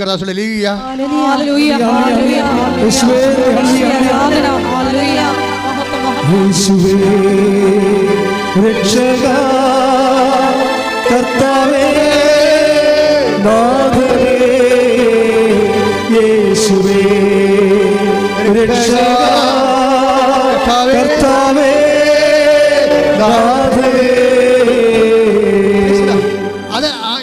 ഇങ്ങനെ സംസാരിച്ച് വരുമ്പോഴാണ് ഈ രാജീവ് ശിവാനന്ദൻ്റെ സാക്ഷ്യങ്ങൾ പിന്നെയും ശ്രദ്ധേയമാണ്. അദ്ദേഹത്തിൻ്റെ ഒരു മകളുണ്ട്. ഈ മകളെ അവൾക്ക് ഫിക്സ് വന്നു, 2.5 വയസ്സായിട്ട് ഉണ്ടെന്ന് തോന്നുന്നത്. അപ്പോൾ അവൾക്ക് ജനിച്ചപ്പോൾ തന്നെ ഫിക്സായിപ്പോയി. അപസ്മാരം പോലെ സംഭവത്തിൽ ബ്രെയിനിലെത്തി ഒത്തിരിയേറെ ബ്രെയിൻ വർക്ക് ചെയ്യുന്നില്ല. അത് കാരണം കുഞ്ഞ് സ്വന്തമായിട്ട് നടക്കണില്ല, സംസാരിക്കണില്ല. വിശന്നാൽ തന്നെയും അത് പറയത്തില്ല. അപ്പൻ്റെ കയ്യെ പിടിച്ചുകൊണ്ട് പോയി ഭക്ഷണം കാണിച്ചു കൊടുക്കുകയുള്ളൂ, പറയത്തില്ല. എന്ത് സങ്കടമായിരിക്കും, വല്ലാത്ത സങ്കടമാണ്. അപ്പോൾ ദൈവത്തെ കപ്പലിൽ വെച്ച് മരണത്തിൻ്റെ മുഖത്ത് നിൽക്കുമ്പോൾ നേരിട്ട് കണ്ട ഒരു വ്യക്തിയാണ്. പക്ഷെ അവിടെ ജീവിതത്തിൽ എന്താ സംഭവിച്ചിരിക്കുന്നത്? കർത്താവ് പറഞ്ഞിട്ടുണ്ടായിരുന്നു, അതായത് കൂടുതൽ അധികം ഫലം പ്രകടിപ്പിക്കാൻ ഞാനതിനെ വെട്ടി ഒരുക്കും. മുന്തിരിച്ചെടി ശാഖകളും പറഞ്ഞപ്പോൾ ഈശോ പറഞ്ഞതാണ്, ഫലം കായ്ക്കുന്നതിനെ കൂടുതൽ ഫലം കായ്ക്കാൻ വേണ്ടി ഞാനതിനെ വെട്ടി. ദൈവത്തിൻ്റെ നടപടിക്രമങ്ങളുള്ളതാണ്. ഈ ഉടമ്പടി എടുക്കുമ്പോൾ നിങ്ങൾ ഓർത്തേക്കണം, എല്ലാം മിഠായിയാണ്, എല്ലാം മധുരമാണെന്ന് പറഞ്ഞിരിക്കരുത്. ചില കഴിച്ച അനുഭവങ്ങളുടെ ദൈവം തന്നെ നമ്മളെ കൈപിടിച്ച് കൊണ്ടുപോകും. യോഹന്നാൻ 15:2 എന്റെ ശാഖകളിൽ ഫലം തരാത്തതിനെ അവിടുന്ന് നീക്കിക്കളയുന്നു, എന്നാൽ ഫലം തരുന്നതിനെ കൂടുതൽ കായ്ക്കാനായി അവിടുന്ന് വെട്ടിയൊരുക്കുകയും ചെയ്യുന്നു. അപ്പൊ നിങ്ങൾ പറയണത് ഞാൻ ഉടമ്പടി എടുത്തിട്ട് പിന്നെ ക്ലേശങ്ങളാണല്ലോ എന്ന് പറയരുത്. നിങ്ങൾക്ക് ഫലം തരുന്നതിനെ ദൈവത്തിൻ്റെ സ്വഭാവം ഫലം ദൈവത്തെ ഒരാളെ കാണുമ്പോൾ തന്നെ അറിയാം ഈ സാധനം ഫലം കായ്ക്കുമോ, ഈ ജന്മത്തെങ്കിലും കായ്ക്കുമോ എന്ന് ദൈവം കായ്ക്കത്തില്ല കഴിഞ്ഞാൽ പിന്നെ ദൈവം അവിടെ വർക്ക് ചെയ്യത്തില്ല. നീ പട്ടിയോ പന്നിയോ ജീവിക്കണവരെ ജീവിച്ചോളാൻ പറയും, ഒരു പ്രശ്നമില്ല. അവനെ വിട്ട് ആ ചാപ്റ്റർ ക്ലോസ് ചെയ്ത് കളയും. എന്തെങ്കിലും ദൈവവിശ്വാസമോ ഇത്തിരി ഭക്തിയോ ദൈവസ്നേഹമോ ഉണ്ടെങ്കിൽ അത് ബലമാണ്. ആത്മാവിൻ്റെ ബലങ്ങളല്ലേ, ആത്മാവിൻ്റെ ബലങ്ങളല്ലേ വിശ്വാസം, ആത്മാവിൻ്റെ ബലങ്ങളല്ലേ. ഗലാത്യർ 5:23 എടുത്ത് 5:23 22 ശ്രദ്ധിക്കട്ടെ. ഹല്ലേലൂയ. Hallelujah, hallelujah, hallelujah. യേശുവേ നന്ദി, hallelujah, hallelujah, hallelujah. യേശുവേ സ്തുതി, hallelujah, hallelujah, hallelujah. ഗലാത്യ 5:22 എന്നാൽ ആത്മാവിന്റെ ഫലങ്ങൾ സ്നേഹം, ആനന്ദം, സമാധാനം, ക്ഷമ, ദയ, നന്മ, വിശ്വസ്തത, സൗമ്യത, ആത്മസംയമനം ഇവയാണ്. ഇതെല്ലാം സ്നേഹത്തിൻ്റെ തന്നെ. സ്നേഹം ഉണ്ടെങ്കിൽ ഇതെല്ലാം ഉണ്ടാവും. സ്നേഹം വളരുന്നതനുസരിച്ചാണ് ഇതിൽ വ്യത്യസ്തമായ ശാഖകളായിട്ട് സ്നേഹം, ക്ഷമ, ദയ, നന്മ. ക്ഷമ എന്ന് പറഞ്ഞാൽ എന്താണ്? സഹിക്കുന്ന സ്നേഹമാണ് ക്ഷമ. കരുണയെന്ന് പറഞ്ഞാൽ കൊടുക്കുന്ന സ്നേഹമാണ്, അതിന് സ്നേഹമാണ് ശരിക്കും പറഞ്ഞാൽ. അപ്പോൾ നിങ്ങൾ എപ്പോഴും ചെയ്യേണ്ടത് ദൈവം നിലനിൽക്കുന്ന ഒരു കുടുംബമാകണമെങ്കിൽ, വ്യക്തിയാണെന്നുണ്ടെങ്കിൽ നിങ്ങൾ സ്നേഹത്തിൽ വളരണം. പ്രാർത്ഥിക്കുക, കർത്താവേ, ഞാൻ ഉടമ്പടി എടുത്തത്, നീ എന്നെ ഉടമ്പടിയിലേക്ക് ക്ഷണിച്ചത്, ഭൗതിക പദാർത്ഥങ്ങള്, ഭൗതിക സാഹചര്യങ്ങള് വളരുക എന്നതിനേക്കാൾ നിത്യത ലക്ഷ്യമാക്കി ദൈവ സ്നേഹത്തില് എന്നെ വളർത്താനാണെന്നുള്ള തിരിച്ചറിവ് നൽകുന്നതിന് നന്ദി പറയുന്നു. അതാ അഭിഷേകം ചെയ്യണമേ, പരിശുദ്ധാത്മാവിന്റെ ഫലങ്ങളാൽ അഭിഷേകം ചെയ്യണമേ, പരിശുദ്ധാത്മാവിന്റെ ദാനങ്ങളാൽ അഭിഷേകം ചെയ്യണമേ. ഹല്ലേലൂയ, ഹല്ലേലൂയ, ഹല്ലേലൂയ, ഹല്ലേലൂയ. യേശുവേ, ഹല്ലേലൂയ, ഹല്ലേലൂയ, മഹത്വം, മഹത്വം, ദൈവമേ വരണേ, സന്തോഷത്തോടെ എന്റെ ഉള്ളിൽ വസിക്കാൻ വരണേ, ദൈവമേ വരണേ, എന്റെ ഉള്ളിൽ വസിക്കാൻ വരണേ. ദാഹിച്ചു നിന്നെ ഞാൻ തേടുന്നു, സ്വർഗ്ഗം തുറന്നിറങ്ങി നീ വരണേ. ദാഹിച്ചു നിന്നെ ഞാൻ തേടുന്നു, സ്വർഗ്ഗം തുറന്നിറങ്ങി നീ വരണേ. ആത്മാവാം ദൈവമേ വരണേ, എന്റെ ഉള്ളിൽ വസിക്കാൻ വരണേ. ആത്മാവാം ദൈവമേ വരണേ, എന്റെ ഉള്ളിൽ വസിക്കാൻ വരണേ. ആത്മാവാം ദൈവമേ വരണേ.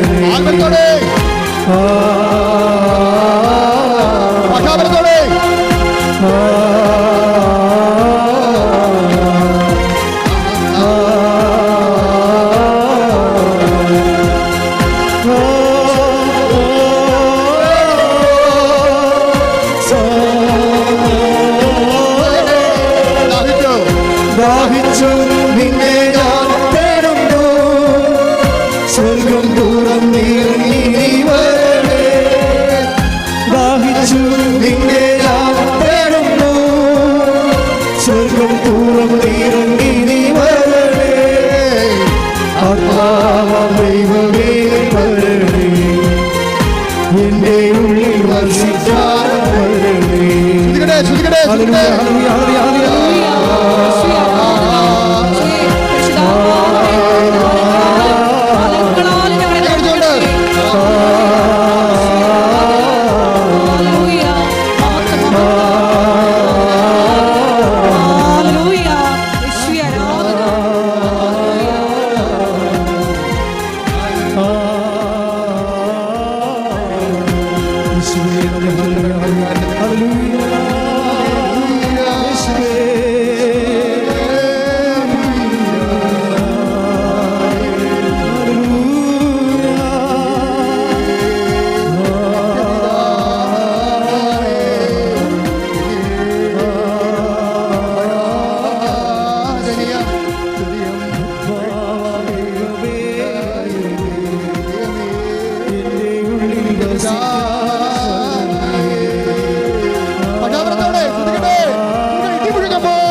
വിടുതൽ സംഭവിക്കട്ടെ.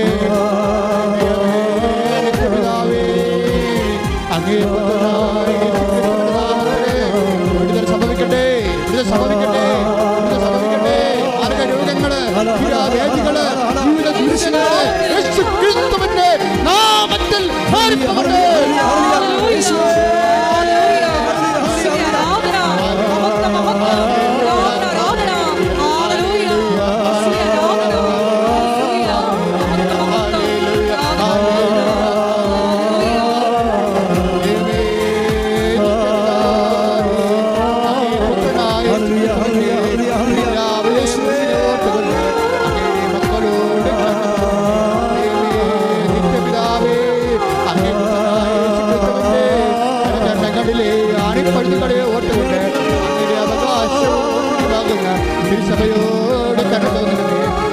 രോഗങ്ങള്, വ്യാധികള്, അസ്ഥിരോഗങ്ങള്, അസ്ഥിയുരുക്കങ്ങള്, കേൾക്കാൻ പാടാത്ത അവസ്ഥകള്, കാണാൻ പാടാത്ത അവസ്ഥകള് ഈശോ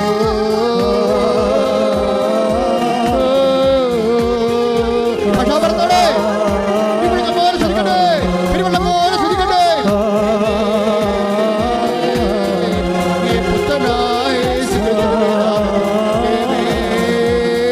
അങ്ങേ പുത്തനായ ചുമതുള്ളങ്കാൽ വരെ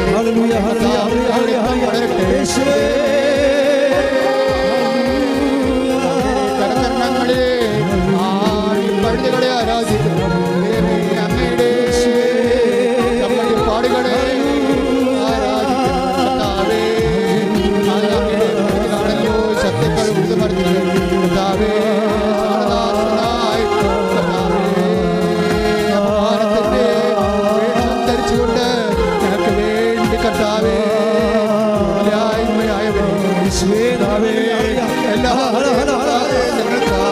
ഞങ്ങൾക്കായിപ്പെട്ടവരെ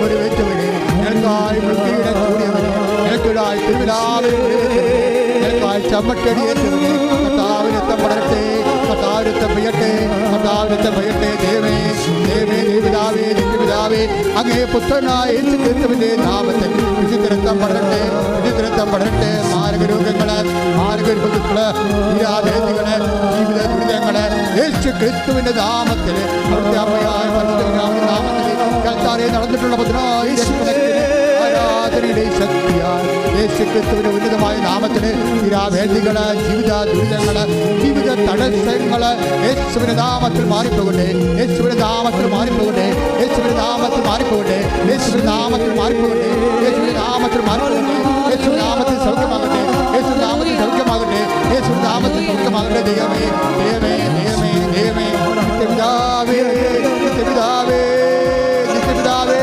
ആത്മാവേ റുഹാതമ്പുരാനേ ദൈവമേ നിത്യയുടെ ദൈവമേ നിന്റെ ഉന്നതമായ നാമത്തിലെ യേശുക്രിസ്തു നാമത്തിന് മാർഗ തടസ്സങ്ങള്, ജീവിത ദുരിതങ്ങള്, ജീവിതദോഷങ്ങള് യേശുക്രിസ്തുവിന്റെ നാമത്തില് മാറിപ്പോകട്ടെ.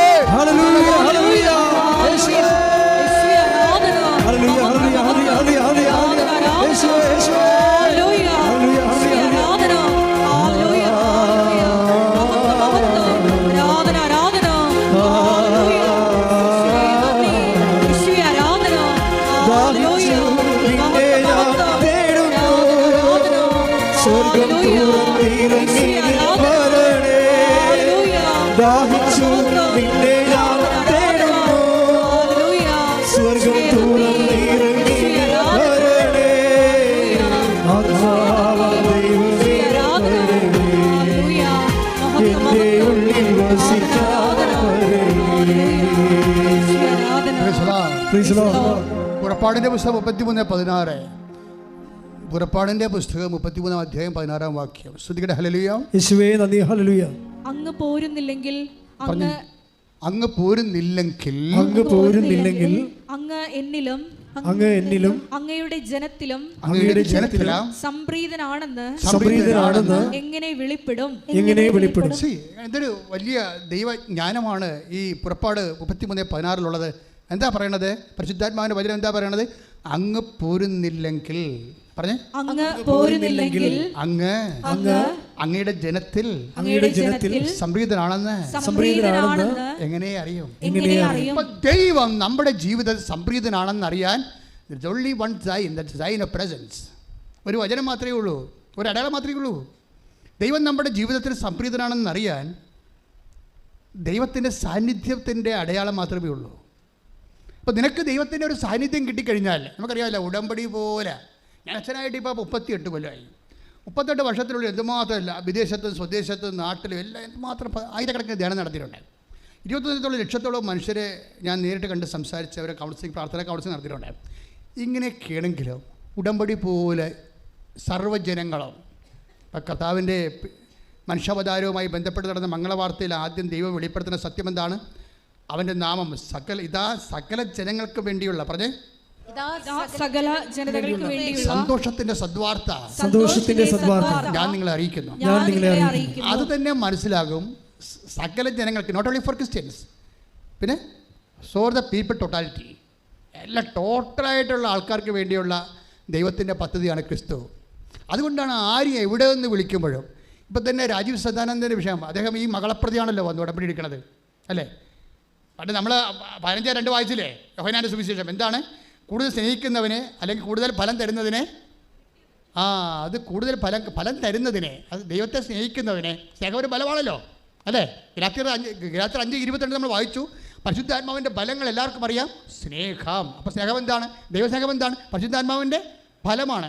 അപ്പോൾ ദൈവസ്നേഹം കിട്ടിക്കഴിഞ്ഞാൽ പിന്നെ അടുത്ത എന്താണ്? ദൈവത്തിന് ഒന്നും മതി വരാത്ത ആളാണ്.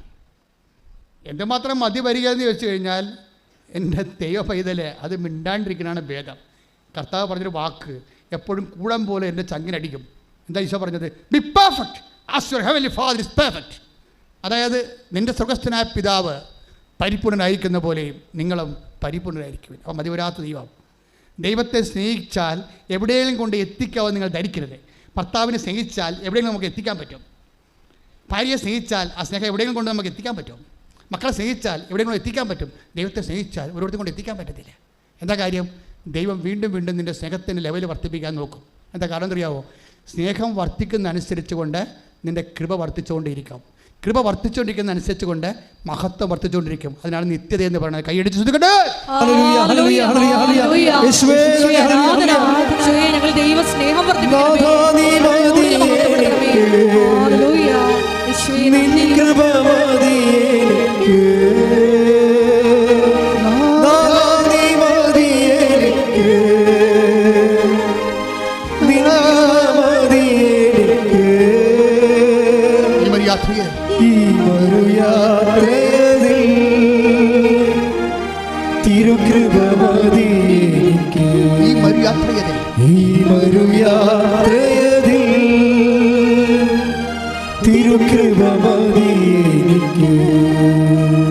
നമുക്ക് ഈ 30 നിങ്ങൾക്ക് എൻ്റെ മക്കളെ അച്ഛൻ പറയണത് വെള്ളം ചേർക്കാത്ത കർത്താവിൻ്റെ മനസ്സാണ്, വചനമാണ്. എന്ന് വെച്ച് കഴിഞ്ഞാൽ നിങ്ങൾ വിശുദ്ധിയിലേക്കും വിശ്വാസത്തിലേക്കും ദൈവസ്നേഹത്തിലേക്കും വരുമ്പോൾ നിങ്ങൾ ഓർക്കും ഞാൻ ഓക്കെ ആണല്ലോ, എനിക്ക് ദൈവസ്നേഹമുണ്ടല്ലോ, ഞാൻ ഓക്കെ ആണല്ലോ, എനിക്ക് വിശ്വാസമുണ്ടല്ലോ.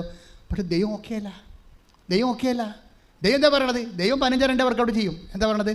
ഫലം തരുന്നതിന് കൂടുതൽ ദൈവസ്നേഹം ഉള്ളതിന് കൂടുതൽ ദൈവസ്നേഹം ഉണ്ടാകാൻ വെട്ടി ഒരുക്കും. രാജീവ് സദാനന്ദന് എന്താ പറ്റിയത്? ജനിച്ച കുഞ്ഞ് അവനെന്ത് പറ്റി? അവന് വെട്ടി കിട്ടിയ പോലെ ആയിപ്പോയി. എന്താ കാര്യം? അവന് ഫിക്സാണ്, ബ്രെയിൻ വർക്ക് ചെയ്യുന്നില്ല. അപ്പോൾ അവനെന്ത് ചെയ്യും?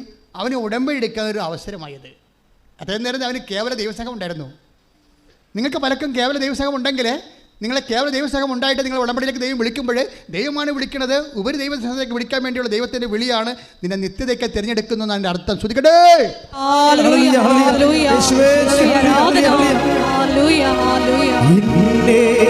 നിത്യതയോടടുപ്പിക്കുന്ന എല്ലാ അനുഭവങ്ങൾക്കും എന്നെ നല്ല ശിഷ്യരാക്കിയിടുന്ന എല്ലാ കുരിശുകൾക്കും എല്ലാ തോൽവികൾക്കും നന്ദി. നിന്റെ സാന്നിധ്യമറിയാൻ ഇടയായി എല്ലാ തോൽവികൾക്കും നന്ദി. നിന്റെ സാന്നിധ്യമറിയാൻ ഇടയായി എന്നെ നിത്യതയോടടുപ്പിക്കുന്ന എല്ലാ അനുഭവങ്ങൾക്കും നല്ല ശിഷ്യനാക്കിയിടുന്ന എല്ലാ കുരിശുകൾക്കും എന്നെ ദൈവപൈതലേ, അതായത് നിൻ്റെ അനുദിന ജീവിതം ദൈവം ക്രമീകരിക്കും. തീർച്ചയായിട്ടും നിന്റെ അനുദിന ജീവിതം നീ വിചാരിക്കുന്നതിനേക്കാളും മനോഹരമായി ക്രമീകരിക്കും. പക്ഷെ നിനക്ക് ദൈവസ്നേഹം വളരാനുള്ള സാധ്യതയുണ്ടെങ്കിൽ, അത് നിനക്ക് നൽകാനുള്ള സൗകര്യവും സമയവും ഇതാണെങ്കിൽ ദൈവം ഇപ്പോഴേ വെട്ടത്തോളം നിന്നെ. നീ വിചാരിക്കരുത് വയസ്സായി കഴിയുമ്പോൾ ദൈവത്തെങ്കിലേക്ക് വരാമെന്ന്. ദൈവത്തിന് വേണ്ട. മനസ്സിലായില്ലേ? നീ വിചാരിക്കണം പലർക്കും സംഭവം. അതുകൊണ്ടാണ് യുവാവേ, take the word of God. യുവാവേ, നീ നിൻ്റെ യൗവനത്തിൽ തന്നെ നിൻ്റെ ദൈവത്തെ അറിയുക. എന്ന് വെച്ച് കഴിഞ്ഞാൽ വന്ന് വെട്ടിമടിക്കാനാണ് ഈ പറയണത്. മനസ്സിലായില്ലേ? യുവാവേ, അതായത് നീ നിൻ്റെ മക്കളെ ചില പറയത്തില്ലേ, ചില ഈശോയോട് ഓരോരുത്തരും ഈശോ വിളിക്കുക പറയും, ഞാൻ പെണ്ണ് കെട്ടി, എനിക്ക് ഭാര്യയെ നോക്കാൻ പോകണം, ഭർത്താവിനെ നോക്കാൻ പോകണം, ഞാൻ ഏറെ കാളകളെ വാങ്ങിച്ചു, എനിക്ക് ഉഴുത് നോക്കാൻ പോകണം എന്നൊക്കെ പറയത്തില്ലേ. നീ പോയി പെണ്ണ് നോക്കണമെന്ന് പറയും. നിന്നെ ആരും വിളിച്ചെന്ന് ചോദിക്കുമോ? അങ്ങനെ സ്വന്തം എന്താ പോർട്ട്ഫോളിയോ ഉള്ള ആൾക്കാരെ ദൈവത്തിന് ആവശ്യമില്ല. നിങ്ങൾ ആ സ്വന്തം പോർട്ട്ഫോളിയോ ആവശ്യമുള്ള ആൾക്കാരില്ലേ, അവരെ നിങ്ങൾ വരുമ്പോൾ തന്നെ അറിയാം. ചിലപ്പോൾ നക്കപ്പിച്ച വല്ല അനുഗ്രഹങ്ങളൊക്കെ തന്ന് വിട്ടേച്ച് ചാപ്റ്റർ ക്ലോസ് ചെയ്ത് കളയും. കാര്യം ഈ സ്ഥാനത്തെ കൊണ്ടുപോയിട്ട് കാര്യമില്ലെന്ന് ദൈവത്തിന് അറിയാം. അതെൻ്റെ വിഷയം അതാണ്. അത് നമ്മൾ ദൈവത്തോട് അടുക്കുമ്പോൾ വളരെ ശ്രദ്ധിച്ച്, കാര്യം നിത്യതയാണ്. ഈ ക്രിസ്തു ക്രൂശിക്കപ്പെട്ട സാഹചര്യം എന്താണ്? കർത്താവ് എന്താ പറഞ്ഞത്? എന്നോട് കൂടെ സഹിക്കുന്നവർ എന്നോട് കൂടെ നേടും. എന്താ പറയുക? നിത്യതയെ ഉദ്ദേശിക്കുന്നത്. അപ്പോൾ നിത്യതയ്ക്ക് വേണ്ടി നിങ്ങൾ സെലക്ട് ചെയ്ത് കഴിഞ്ഞാൽ അതിൻ്റെ ഇൻസ്റ്റാൾമെൻറ്റ് അടക്കാൻ പറയും. ഇടയ്ക്കിടയ്ക്ക് ഇൻസ്റ്റാൾമെൻറ്റ് അടച്ചോണ്ടിരിക്കണം. ഞാനിങ്ങനെ അടച്ചടച്ച് തളർന്നിരിക്കും. പല കാര്യമുണ്ട് എനിക്ക് കിട്ടിയ അസുഖം വരെ, പല കാര്യമുണ്ട്. അതൊക്കെ മുഴുവൻ തുണർത്ത് ആപ്പെടുന്ന അസുഖം ക്രിസ്മസിൻ്റെ ദിവസം സംഭവിച്ചതാണ്. മുഴുവനും ഒരു കാര്യമില്ല, മുഴുവനും ചൊറിഞ്ഞ് പൊട്ടി പഴുത്ത് ആപ്പടകളായി. അപ്പോൾ എന്ത് സംഭവം? അതായത് നമ്മൾ ക്രിസ്മസിനേക്കാൾ വലുതാണ് നമുക്ക് ദൈവം. അതാണ് വിഷയം. അത് വളരെ പ്രശ്നം. നമ്മൾ ക്രിസ്മസിന് വേണ്ടിയാണ്. നമുക്ക് പണിയുണ്ടാക്കല്ലേ കർത്താവേ, ഞങ്ങളുടെ വീട്ടിൽ സമാധാനം ഉണ്ടാക്കണേ, അപ്പം വെള്ളം അടിക്കല്ലേ, അമ്മ പ്രശ്നം ഉണ്ടാക്കല്ലേ. നമ്മൾ ദൈവത്തെ ഉപയോഗിക്കുന്നത് നമ്മുടെ സമാധാനത്തിന് വേണ്ടിയാണ്. ദൈവം നമ്മളെ ഉപയോഗിക്കുന്നത് നമുക്ക് നിത്യതയ്ക്ക് വേണ്ടിയാണ്. കൈയടിച്ച് കർത്താവ് കൂടുതൽ വെട്ടിയൊരുക്കുന്നതിന് നന്ദി പറയുന്നു.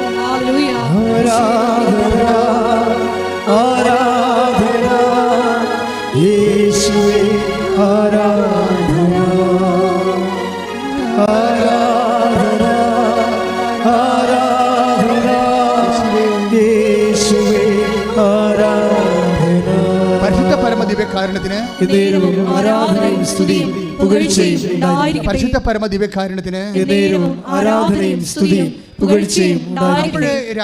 രാജീവ് ശിവാനന്ദൻ്റെ കുഞ്ഞിന് ഈ അസുഖം വന്നപ്പോൾ ഉടമ്പടി എടുത്ത്. ഉടമ്പടി എടുക്കാൻ പ്രധാനപ്പെട്ട കാരണങ്ങളൊന്ന്, കൊച്ചു സംസാരിക്കാത്തത് കൊണ്ട് മാത്രമില്ല, കുഞ്ഞിൻ്റെ കാലം ഒരു മുഴ വന്നു. അതാണ് പ്രശ്നം.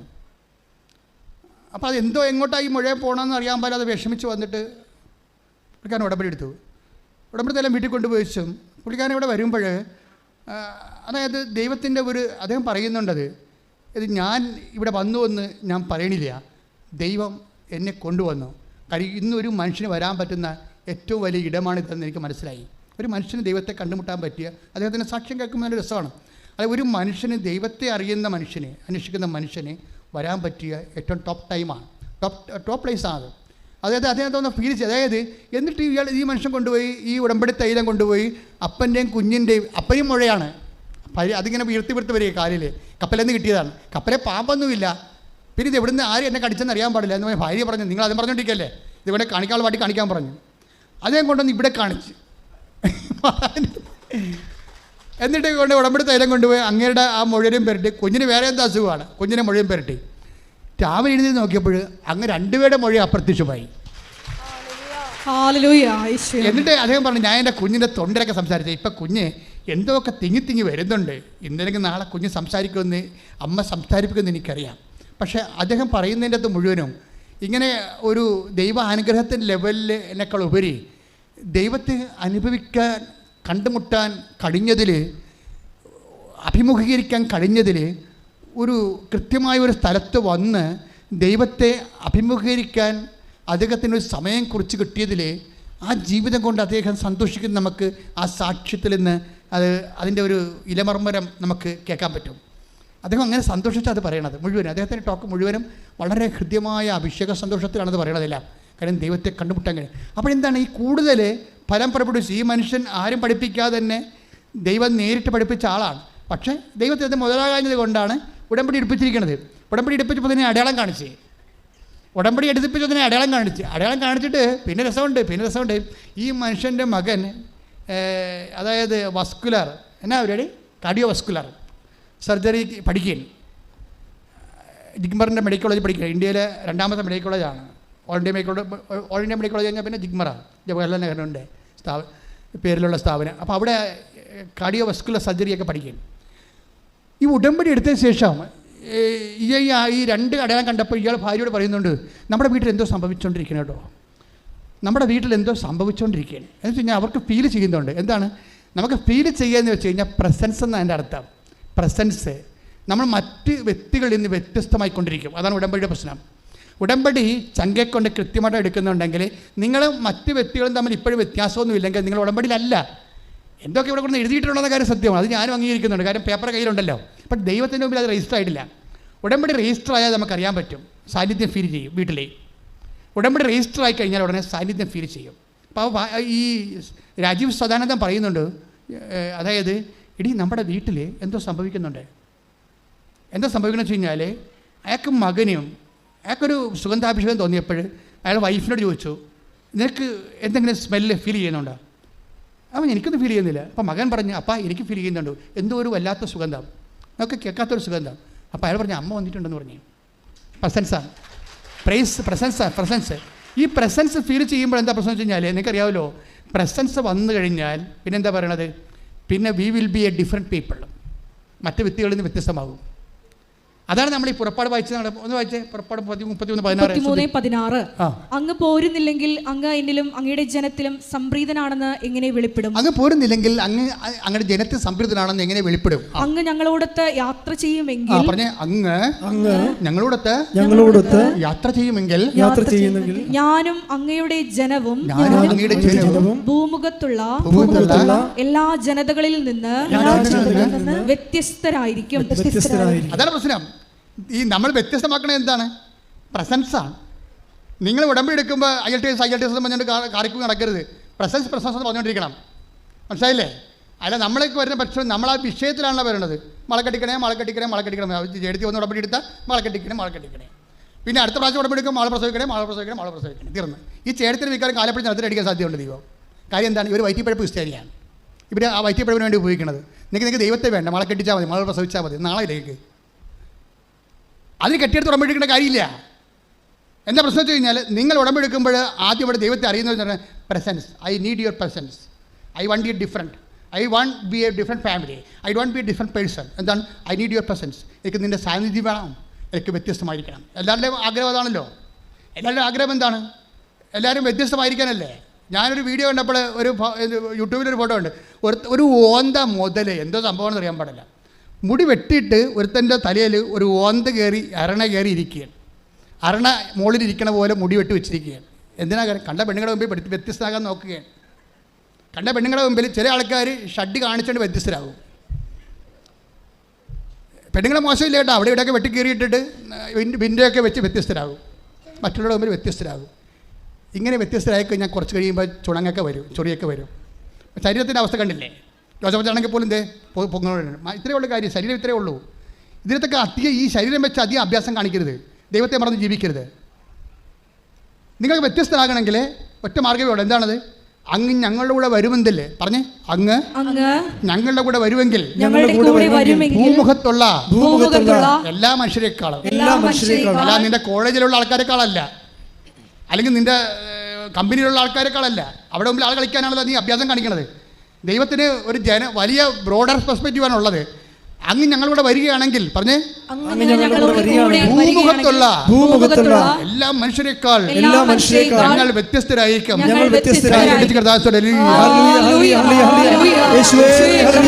എല്ലാവരുടെയും കൂടെ അവിടുത്തെ സാന്നിധ്യം ഉണ്ടാകണമേ എന്ന് പ്രാർത്ഥിക്കുന്നു.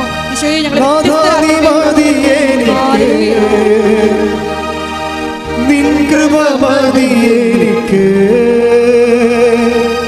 നാഥാ നീ മതി എനിക്ക്, നിൻ കൃപ മതി എനിക്ക്, ഈ മരുയാത്രയതിൽ തിരുകൃപ മതി എനിക്ക്.